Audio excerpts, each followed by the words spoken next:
qu'il y a, comme d'habitude, il y a une ou deux personnes sur le live quand même. Ne pas parler dans le vide.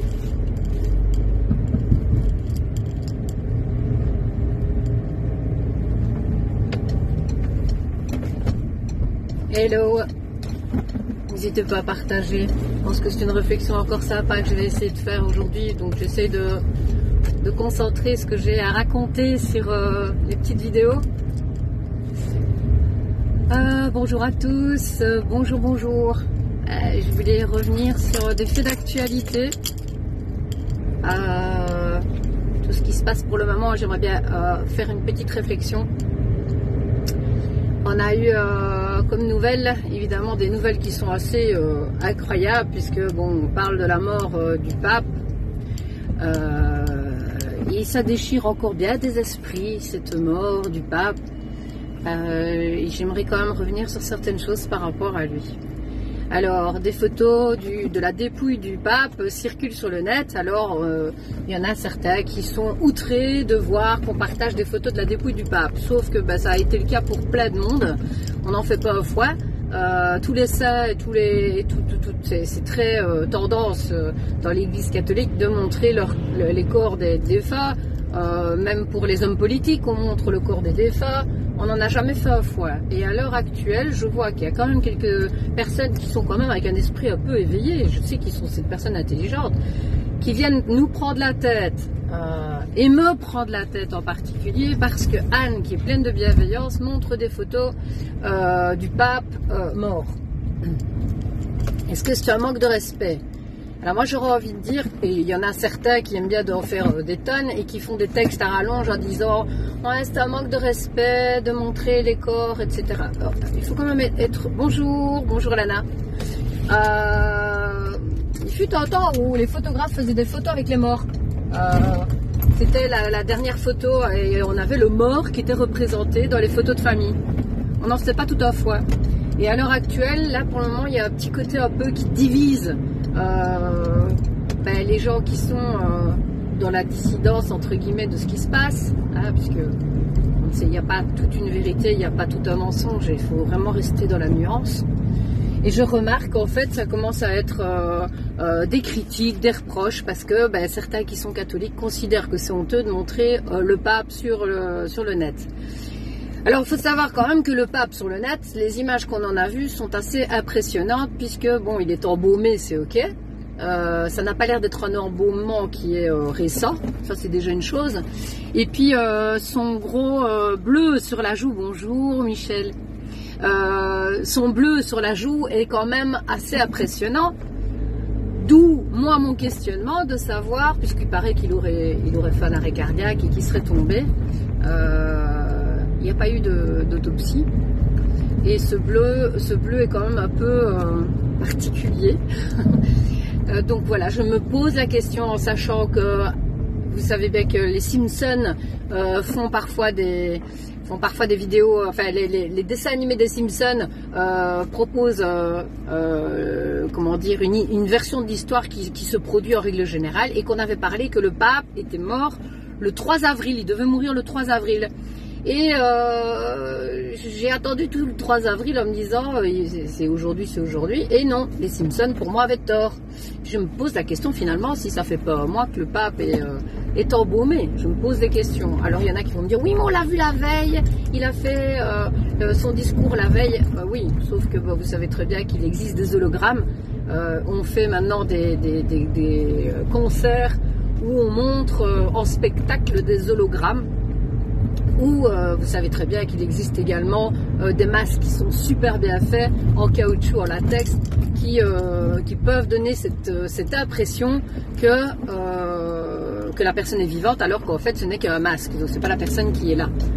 Donc voilà, je me posais des questions. Et là j'ai eu quand même j'ai eu encore un cas aussi d'une éveillée qui m'a pris la tête, parce que bon, j'ai partagé des images d'Espagne avec des habits espagnols. Donc ce serait une confrérie pour Pâques, où ils sont habillés un peu comme le Ku Klux Klan. Et alors, tout outrée, elle me dit quelle honte d'avoir mis ça et de dire que c'est le Ku Klux Klan. Excuse-moi, je vais quand même juste rappeler une chose, c'est que les religions, normalement, sont censées ne pas diviser. Et là, je remarque en fait que ça divise. Moi qui ai fait partie d'une religion, et je le dis haut et fort, puisque je ne m'en suis jamais cachée, j'ai été dans les témoins de Jéhovah, ça ne m'a jamais posé problème qu'on se moque de moi au départ. Si tu as la foi, tu n'as pas à t'inquiéter qu'on se moque de toi. Et d'abord, ce n'était pas une moquerie. C'est juste un point d'interrogation. Je ne connais pas cette religion et je ne compte pas l'approfondir, même si je suis extrêmement croyante en la source. Et ça, il n'y a rien qui pourra me faire changer d'avis. Je suis dans une foi complète, mais en la source. Mais moi, tout ce qui est pratique sectaire, parce que c'est moi, je suis désolée, à partir du moment où on se met dans un état pareil, pour moi, c'est une forme de sectarisme que de critiquer et de s'insurger comme on s'insurge. J'ai vraiment été assez interrogée par le fait qu'en fait, même entre nous, on n'arrive pas à s'entendre et que les premiers à critiquer seraient outrés si on faisait des reproches, leur ferait des reproches de la même manière sur le net. Alors c'est pas parce que je suis une figure qui n'est plus privée entre guillemets et que je suis un peu publique parce que je montre mon visage et que je fais des émissions, etc., que je dois être traitée d'une manière grossière. Je n'accepterai plus de me faire traiter d'une manière grossière, ça c'est un fait, parce que votre position, honnêtement, je vais être très très honnête avec vous, je fais les choses par passion, vous le savez depuis le départ, je l'ai toujours dit. Le jour où ça vibre plus pour moi, je change. Je ne suis pas attirée par les likes et je ne suis pas attirée par les foules. D'ailleurs, la preuve, c'est que j'ai changé déjà mon nom sur Facebook, que je suis en train de changer entre guillemets de look, parce que ça ne m'intéresse pas de me faire remarquer outre mesure. Mais je tenais à mettre les points sur les i, c'est que je suis pas là pour plaire, je suis vraiment pas là pour plaire et je m'en fous de plaire, honnêtement. Je veux être vraie. Et si ça dérange quelqu'un que je sois vrai, alors je libre à chacun de ne pas suivre la personne ou de la bloquer ou de ne plus la... Enfin voilà, vous êtes libre de vos choix, comme moi je suis libre d'exprimer mes idées, c'est ce que je fais librement. J'accepte évidemment la critique quand elle est faite avec un certain respect. Il y a en MP, il n'y a pas à vomir sur une publication. Le but du jeu, c'est pas de vomir. Vous bloquez la porte à celui qui veut discuter avec vous à partir du moment où vous êtes en train de vomir. Donc, c'est pas le but de vomir, c'est le but de discuter. Alors moi, je veux bien entendre que vous avez un avis différent du mien, et c'est avec grand plaisir que j'en discuterai. J'aimerais revenir sur le Vatican, sur la religion catholique et sur le pape. Et comme je l'ai exprimé dans un de mes posts où j'ai remis en commentaire, j'ai eu l'occasion de voir les parents de Julie Mélissa, donc du côté, voilà, d'un des deux côtés, et un des avocats qui, à l'époque, m'ont parlé du Vatican et pas en termes positifs. On sait très bien que la religion est un nid à pervers. Pourquoi? Parce qu'on leur a interdit malheureusement de se marier entre eux. Et c'est pas naturel, on est bien d'accord. Donc évidemment c'est un nid à perversion. Pourquoi? Parce que quand on interdit, au final, on motive et on encourage. Donc l'interdiction pour moi est très mauvaise, c'est plutôt de faire comprendre en d'autres termes que ce serait mieux de faire ça ou ça. Si vous interdisez à des enfants de boire du Coca-Cola, la première chose qu'ils vont faire, c'est de le boire en cachette. Moi, je rappelle toujours que mes filles, à un moment donné, quand elles ont voulu se maquiller, au lieu de leur interdire de se maquiller, je leur ai mis une trousse avec les produits que je trouvais appropriés pour qu'elles se maquillent. Coup d'estin. Et je leur ai donné une trousse et comme ça, elles pouvaient se maquiller. Ce qu'elles n'ont jamais fait au départ. Pourquoi? Parce que je leur interdisais pas, que je leur avais juste fait comprendre qu'il y avait une manière de se maquiller, qu'il y avait un équilibre à avoir. Donc ça, c'est ma philosophie. Je ne demande pas qu'on y adhère. Donc là, j'ai trouvé que c'était assez violent. Je ne sais pas si vous avez vu, mais je reviens quand même sur certains faits. Donc ça, c'était la petite parenthèse sur le Vatican. Je ne vais pas m'y attarder parce que je n'ai plus envie d'alimenter, si vous voulez, des énergies en pointant du doigt tel ou tel problème. Ça ne sert strictement à rien. Et quand vous allez vous en rendre compte que ça ne sert strictement à rien, bon, je suis obligée de diffuser entre guillemets de l'information. mais elle ne me fait aucun effet. Elle ne me fait aucun effet parce que pour moi c'est un narratif. C'est juste une grande illusion. On est en train de voir quelque chose qui est complètement hors temps. Moi ça me fait sourire parce que ce qu'on est en train de voir est tellement en plastique. Je suis désolée, mais c'est tellement une fiction qu'on a créée. Et alors vous allez me dire par qui? Vous savez bien que je saute du coq à l'âne, donc il va falloir essayer un peu de suivre. Cette fiction qu'on voit pour le moment est une fiction que vous alimentez tous. Nous alimentons cette fiction par notre pensée. Toute pensée, rien qu'une pensée va émettre une intention. Cette intention va se densifier dans la matière au fur et à mesure que vous allez y croire. Ça s'appelle des égrégores. Et nous, dans l'égrégore collectif, on a mis des choses, on a pensé des choses qui sont en train de se mettre de plus en plus dans la matière, de plus en plus rapidement. Alors pourquoi? Ben moi, ce serait une théorie, c'est que selon moi, je veux dire, la Terre vibre de plus en plus vite, de plus en plus haut. On le voit avec la résonance de Schumann. Nous, on commence à changer, intrinsèquement, nous sommes en train de nous développer. Et est-ce que de par ce fait, le fait de vibrer très très haut de plus en plus, eh bien toute pensée que nous envoyons dans l'univers va se densifier de plus en plus vite, c'est-à-dire le retour du boomerang, c'est-à-dire qu'à partir du moment où vous allez envoyer de la merde dans l'univers, vous recevez de la merde. C'est une logique implacable. Alors tu vas me dire, ouais, tu te bases sur quoi? Il suffit de voir l'expérience de Planck avec ce photon qui se transforme en neutron sous le fait qu'on l'observe. Donc je vais dire, ça c'est de la physique quantique, c'est complètement factuel. Donc ce qui est infiniment petit se produit dans ce qui est infiniment grand. Donc toute pensée que vous allez émettre pour le moment va aller beaucoup plus vite pour se mettre dans la matière. C'est le moment de travailler sur vous, c'est ce que je dis, et de changer vos pensées. Le travail, on ne vous demande pas de faire du travail sur l'extérieur, vous ne savez rien faire sur l'extérieur, la seule chose que vous pouvez faire, c'est sur l'intérieur. Et je n'arrête pas de le dire, et c'est vraiment la philosophie que j'ai envie vraiment de partager de plus en plus. J'en ai marre de communiquer sur des peurs, puisque les peurs engendrent des fausses croyances, et ces fausses croyances engendrent, transforment des idées que vous avez. Avec l'effet de la peur, ça va se transformer dans la matière en quelque chose de merdique. Donc, faites sauter vos peurs. Arrêtez d'alimenter tout ce qui peut faire peur. Enfin, alimenter. Mettre votre attention là-dedans. Soyez capable de regarder de l'information en étant neutre.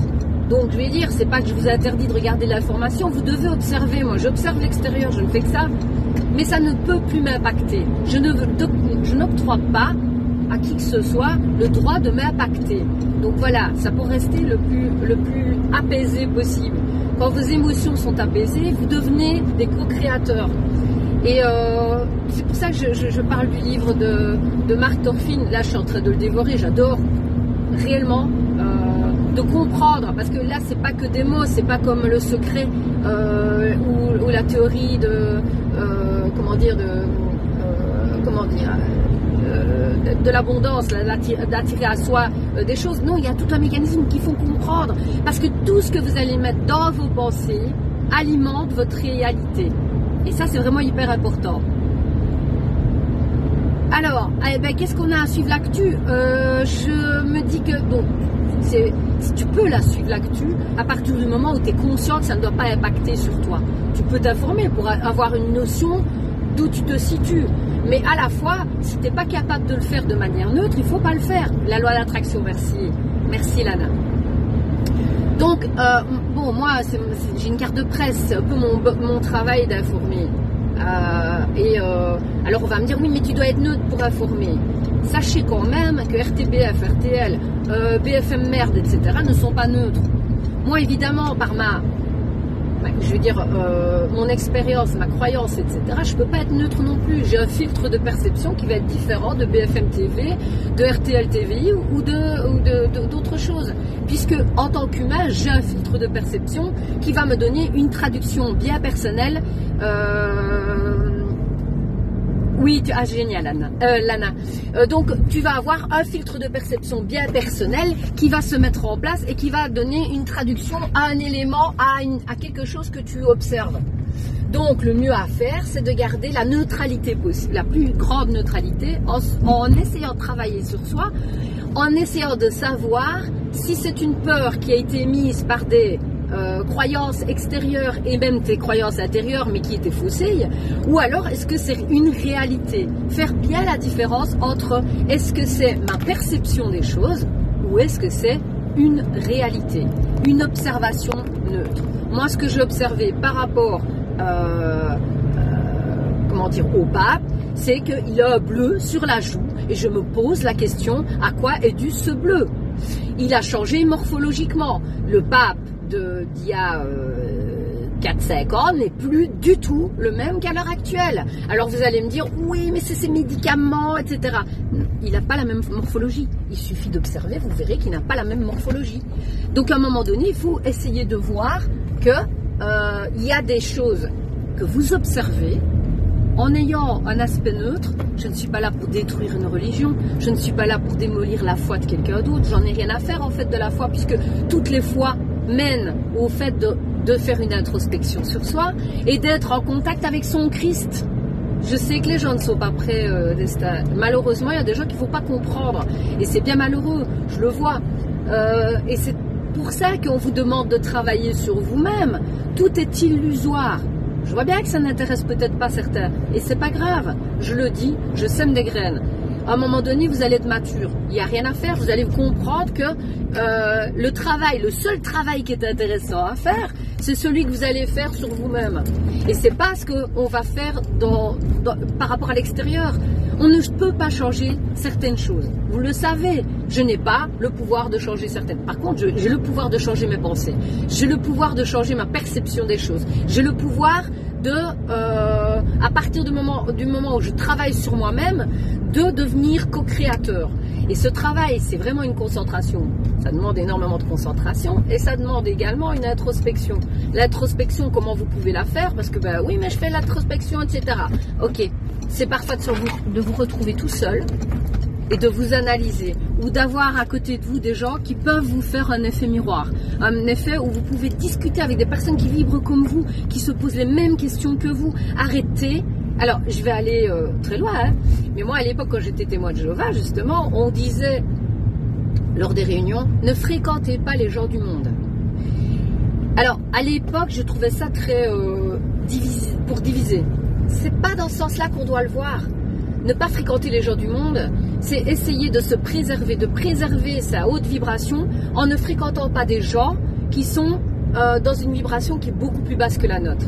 Parce que c'est un peu comme la tasse de café qui est très très chaude. Si vous la buvez à l'extérieur où il fait extrêmement froid, elle va vite se refroidir. Par contre, si vous la buvez dans un environnement où il fait chaud, elle restera plus longtemps chaude.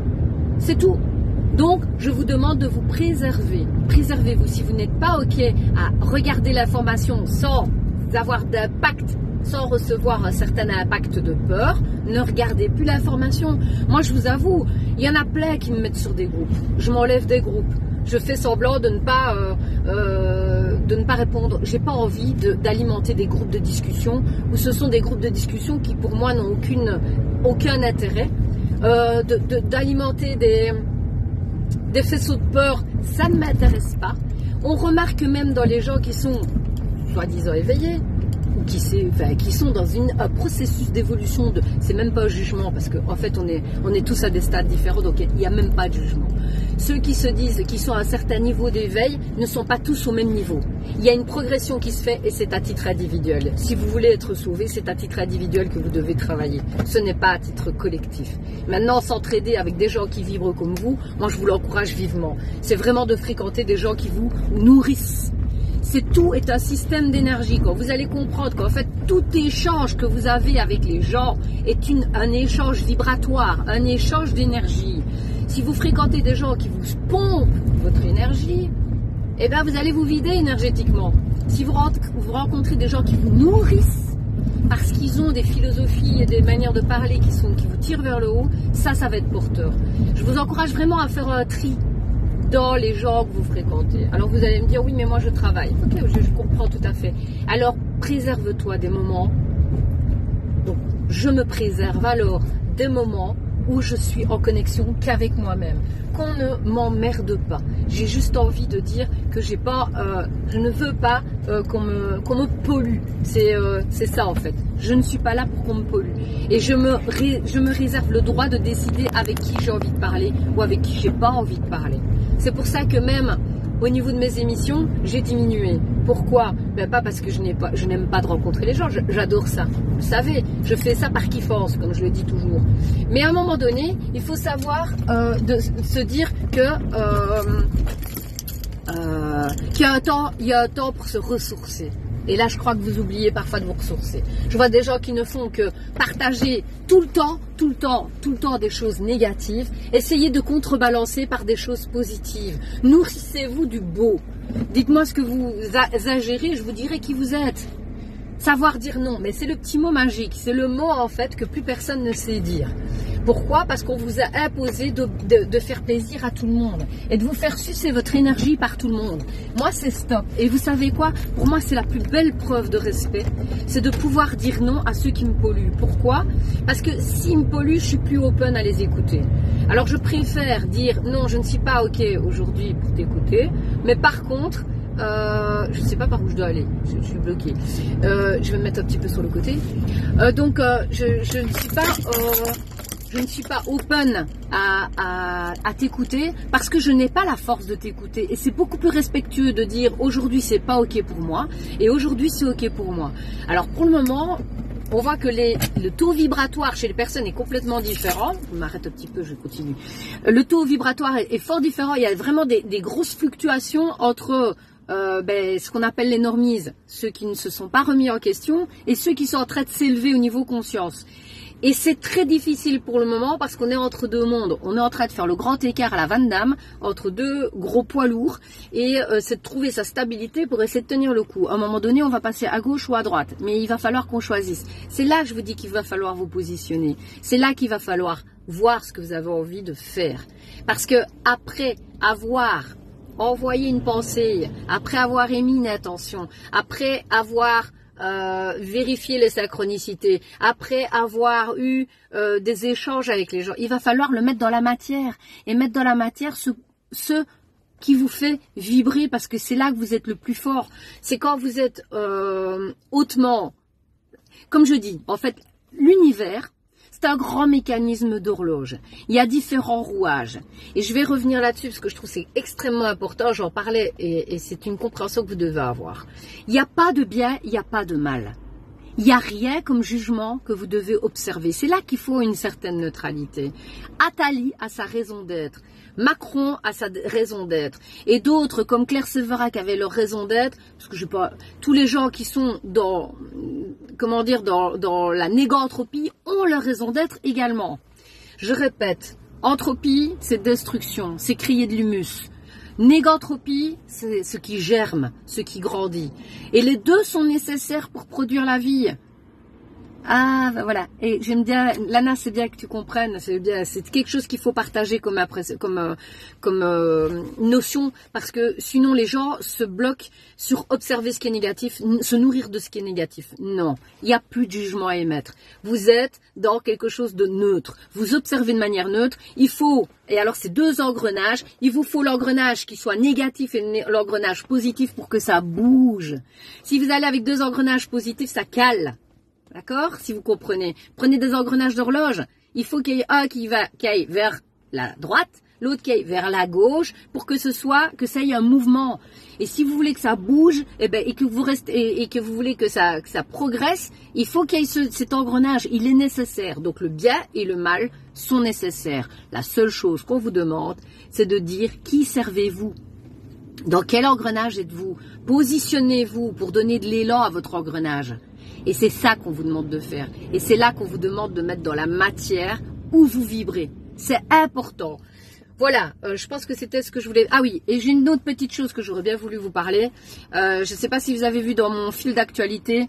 Nous sommes créateurs, j'arrête pas de le dire, oui. Alors c'est co-créateur, parce que le problème c'est qu'on n'est pas créateur tout seul. L'influence de tout le monde a un rapport avec notre création propre. Donc je vais dire, même si vous voulez mettre dans la matière une intention là, et faire de la densité, parce que c'est un mécanisme de densité, hein, c'est quelque chose d'éthérique qui devient de la matière, qui vient du dense. Tenez compte que nous sommes co-créateurs. Vous avez intérêt par votre lumière de devenir des lumières pour ce monde. Pourquoi? Ben, pensez à la bougie. La bougie, elle peut allumer combien d'autres bougies? Par votre comportement, par votre stature, par votre lumière, combien de personnes vous êtes en train d'ensemencer par la lumière? Voilà, ça c'était le discours pour passer au niveau. Et là, il y a une petite chose que j'aimerais bien discuter également. J'ai un ami qui a des difficultés. C'est la potagerie d'antan du côté de Peupaster. Alors, ce monsieur a un problème avec la commune, bien évidemment, qui n'est pas très d'accord que ce monsieur développe son activité, et qui a comme activité, il est cultivateur et il vend des petits produits bio. C'est un petit commerce qui est vraiment agréable, où on peut boire une petite bière, aller manger une petite planche à fromage. Il est adorable, c'est un monsieur que j'aime beaucoup et qui a vraiment besoin d'être aidé. Alors il y a une pétition qui circule et qui est importante à signer pour que la commune se rende compte que pour nous, pour la vie de la société, cet endroit est indispensable. Il cherche à se remettre en ordre, puisque bon, il y aurait eu un problème au niveau des bâtiments qui n'étaient pas en ordre au niveau architecture, enfin, avec les normes, qu'il n'a pas déclaré à la commune. Mais est-ce que c'est pour ça qu'on doit détruire quelque chose et qu'on doit le foutre dehors? Je trouve ça honteux, parce qu'on doit préserver les petits commerces de proximité, et c'est un des commerces de proximité sur Peupaster qui a le plus d'énergie positive, et on se doit de l'aider. Donc voilà, vous savez qu'on va vers un système où il va falloir qu'on sorte du système. Le système actuel est corrompu, le système actuel est obsolète. Tout ce qui est loi, elles sont forecloses. Depuis 2012, j'ai encore trouvé la preuve. Ils savent très bien qu'ils sont en roue libre. Il n'y a plus de loi. Vous voyez bien que tout ce qui passe au tribunal n'aboutit pas, qu'on est en train d'inverser les valeurs, que les pourris commencent à gagner, que les pédophiles gagnent, que les hommes politiques qui ont corrompu gagnent. Mais parce qu'ils cèdent, il n'y a aucune séparation de pouvoir entre la justice, entre le politique et entre l'exécutif. Donc quand on a des policiers qui viennent vous menacer au tribunal, comme j'ai eu, en essayant de vous mettre la pression, alors que ce sont des policiers qui vous amènent au tribunal parce que soi-disant vous ne respectez pas la police, je me dis que c'est très très mafieux, et que le but du jeu c'est de me faire payer des amendes et de me mettre à genoux, surtout que je ne montre pas aux gens qu'il y a moyen de s'émanciper. Dites-vous, ben oui, Rainer Fulmich, c'est la même chose. C'est exactement la même chose, c'est une honte absolue. Laurent Louis qui est en procédure, même chose, honte absolue. La justice n'a aucune valeur à l'heure actuelle. C'est quand que vous allez comprendre ça? C'est leur donner pouvoir que d'encore aller faire des démarches au niveau de la justice, parce que il y a sur 100 personnes, il y a quoi? Il y a 95% qui sont corrompus, hein, qui font partie de la franc-maçonnerie, et je le dis haut et fort. Ce sont tous des francs-macs qui s'entraident entre eux à toutes les échelles de la société. C'est des pourritures finies qui, au départ, voulaient des adresses et s'entendre à gauche et à droite avec un tel pour se faire des carnets d'adresses bien somptueux. Mais en fait, ce sont des pourris. C'est une mafia. Tout ce qui est occulte, comment dire, société un peu comme ça, occulte, ce sont des formes de mafia. Alors le problème, c'est qu'une mafia au départ, c'est pour aider, mais là, la mafia, elle est complètement corrompue et elle a été, comment dire, vampirisée par des mouvements qui ne veulent que leur intérêt propre. Donc voilà, ça c'est ce qu'il faut savoir. Voilà, donc là, j'aimerais que vous signiez cette pétition pour Marcel de la potagerie d'antan. La potagerie d'antan à Peupaster. Allez voir, il y a une pétition qui circule. On a besoin de votre aide. N'hésitez pas à aller lui dire bonjour si vous êtes dans la région liégeoise. Allez lui faire un petit coucou. Dites-lui que c'est grâce à ma vidéo que vous y allez, parce que ça lui fera vachement plaisir d'être encouragé, d'être soutenu. Et on espère que les mouvements de souveraineté ces mouvements doivent se libérer, et on doit enlever cette peur. Je vous ai dit, il y a deux choses pour lesquelles ils nous tiennent, c'est par la peur et par le doute. C'est extrêmement important de ne plus avoir peur et ne plus être dans le doute. Voilà, je vais faire une demi-heure, je referai une heure après, mais voilà, comme ça c'est fait. Bisous, bisous, et à partager sans modération les gars, parce que je compte sur vous, vous êtes des petits colibris de l'information. Bisous!